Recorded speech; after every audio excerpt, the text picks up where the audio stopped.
Yo, it's your boy Namagaza King in here. Let's start off with I didn't upload yesterday. Got just busy yesterday, so I will be double uploading today. And this video will be going out at 3 o'clock. And the video this video will be going out at 12 o'clock. The video I posted part 4 will be going out 4 o'clock. So make sure you watch that if you didn't already. So let's get into this. Last time we left off is where um Zabuza died in his funeral and Zabuza killed Gato in the end, and we pretty much ended the Zabuza arc that's where we started off. That was chapter 1 of the story. So let's get into this. Let's start off where we left off at. Do you think so? Said so. Asked Sasuke to Kakashi. Well, no. That's why I unconsistently suffer from that idea, he answered, like Zabuza did. Naruto started back at the grave a moment longer, before speaking again. Alright, I'm going to follow my own ninja. I'm going to I'm going to run straight down the path where I am not gonna regret anything. He looked up into the sky as he was speaking, a small, genuine smile graced to his features. Kakashi looked surprised for a moment, but then he had gave him a small smile that was only visible, but the small cranking in of his left eye, which was the only exposed area of his face. Haku also gave Naruto a small smile as well. We completed the bridge thanks to you, said Tazuna. We're gonna miss you guys, said Tazuna. But be well, said Tsunami. Thanks for everything, said Kakashi. Don't worry, we'll visit you again, said Naruto cheerfully. He'll no longer wear his orange jacket because it had been ir- irreparable damage. So he had on a black t-shirt with the red spiral design on the front of his orange pants. He also wore his hentai hitty. I don't know what that word is, but yeah, that's weird. Around his neck. He did not want to become incarnated once he figured out how to call the orange and black fire again. No, he did not want to cover the Jogan. Gashi Sensei had told that the orange and black flame was called the mortal flame. It burned hotter than any other flame, was often compared to lava from a volcano. To use to Kakashi's knowledge, only the Yonde was capable of using the mortal flame because of the Jogan. The Jogan allowed the Konoha of no Kero Cinco, Konoha's yellow flask, to use the ultimate technique. I'm actually gonna change one thing that I'm gonna say instead. The person that they made Koro Cinco, I'm gonna actually call him Minato because I just like it better, and I'm the king of Naruto. I mean the Namikaze King, so yeah. So we're gonna say Minato Namikaze instead of Korino Cinco. Yeah, that's the person that made it. He implemented the famous character probably because copyright reasons. But yeah, um, to use this ultimate technique, the Haraishin no Jutsu, Flying Thunder God technique. Naruto smiled fade a bit when he saw the look on Anari's face. Anari, you're gonna be very lonely, aren't you? You could cry, you know. Naruto said silently. I'm not gonna cry, Naruto, but you can, Naruto. Anari responded, holding back tears. Is that so? Naruto's face was damn that it was about to break. See you later. He turned quickly. He wouldn't be the one to take the last break. He did it his best. A few stray tears streamed down his face. Sokka couldn't help but roll hard. Stubborn Baki. The people of the country, Wave Country, was as the five shinobi walked towards back to the Konoha. The boy changed the Nari's heart, and the Nari changed the heart of the villagers. He created a bridge of courage, which hope lead to hope. Chazana said, "You know, speaking of the bridge, we still have to name this," said one of the villagers. "Oh yeah, I forgot. But I got the perfect name for the bird," Tarzana said. "Oh, what is it?" asked another villager. Tarzana focused his gaze on the retreating from Naruto. "How about the Great Naruto's Bridge?"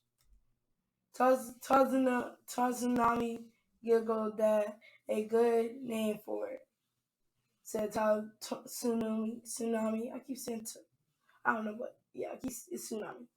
All right. As soon as we get home, I'm gonna have to. I'm going to have a rookie to treat me to some ramen to celebrate the successful completion of our mission. Then I'm gonna make room listen to my tale of bravery. Then I'll. Hey Sasuke, hey Sasuke-kun, interrupted Sakura. Do you want to go on a date as soon as we get back to the village? No, was his simple one-worded answer, to which Naruto and Haku couldn't help but roll their eyes. Then Naruto decided to speak up. "Hey, I'll go," he offered cheerfully. "Shut up and be quiet, Naruto Baki," he snapped. Sakura snapped before hitting Naruto on the head. Haku slapped his own forehead at Naruto's hopeless crusading to get Sakura to notice him, much less with her when her heart. The trip to Konoha was a few days longer than the trip to the way, without worry of Tazuna to safety and Sasuke and Naruto's training. It was understandable. Sasuke was working on activating the Sharingan at will and sustaining it. During the rigorous training, he managed to get a second toma on his left eye. Naruto's training consisted of keeping the Jogan open and using it help with his chakra control. During these sessions, Sakura would train with Haku, who trained her in some basic healing methods and techniques, as well as some taijutsu to submit what she had learned from the Konoha Ninja Academy. "Naruto, what is with your eye?" asked Sakura as she took a break from her training. Naruto was just standing in front of the large bonfire trying to use the Jogan to control the fire. With minimum success, his hair was standing straight up and his Jogan was glowing a bright teal color. He currently was only wearing his orange jumpsuit pants. He didn't want any more shirts to meet the same fate as the couple other had during their travel. She could see the seal on Naruto's stomach as his chakra went back down to normal level. When asked about it, Naruto evaded answering, saying that it was just some sort of containment seal to help him control chakra. While Haku, and Sakura would tell he was telling the truth. Naruto was a horrible liar. They could also tell he was leaving something out, as he smiled with a flatter for a quick moment before he became loud and overly cheery. After thinking on it for some time, he realized that Naruto always acted like that, and she wondered just how much of the real Naruto anyone ever saw. "It's a dojutsu called the Jogan," he answered.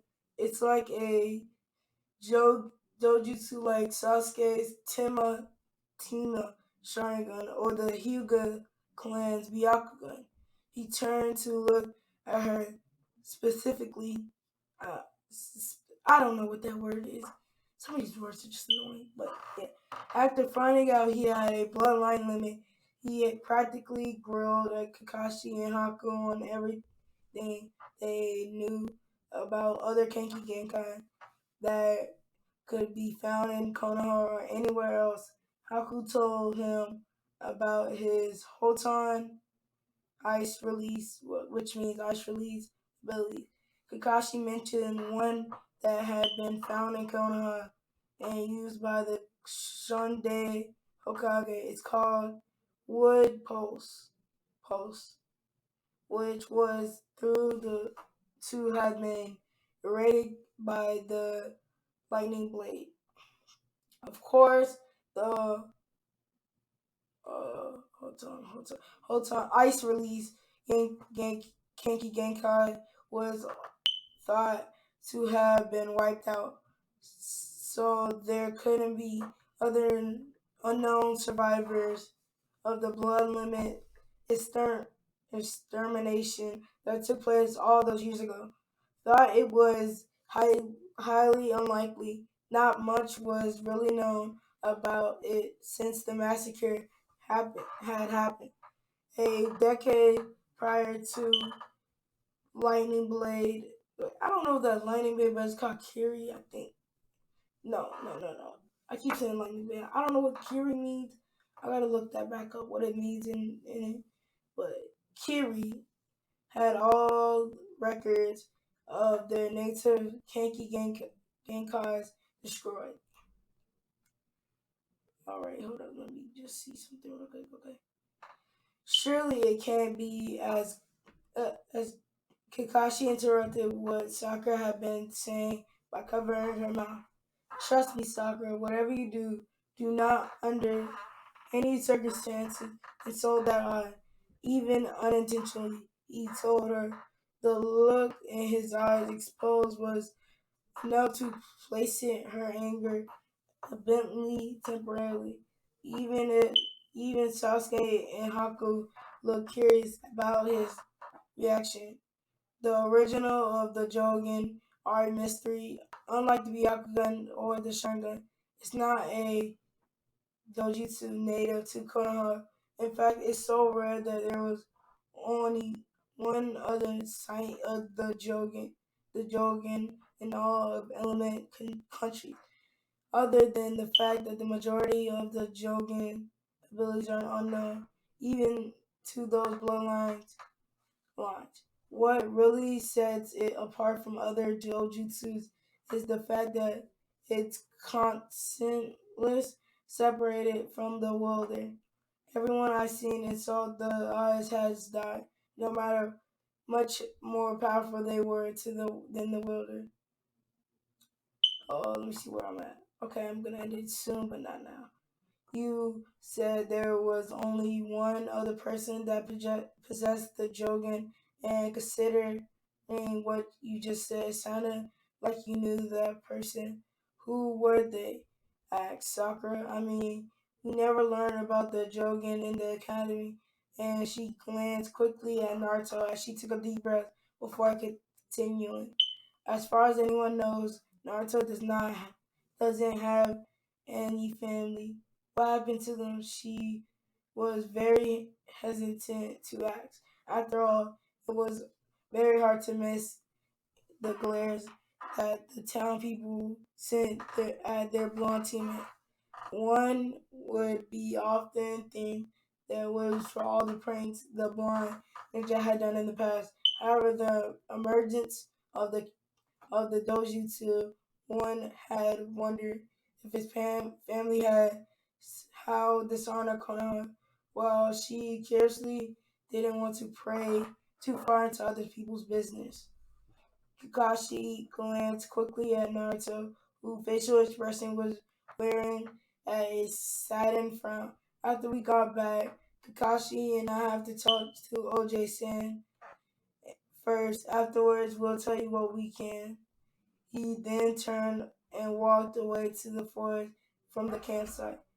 Naruto, Sakura whispered. Don't worry, Sakura. He just needs some time to himself. Kakashi reassured. Alright, this is where I'm gonna end it off as this is part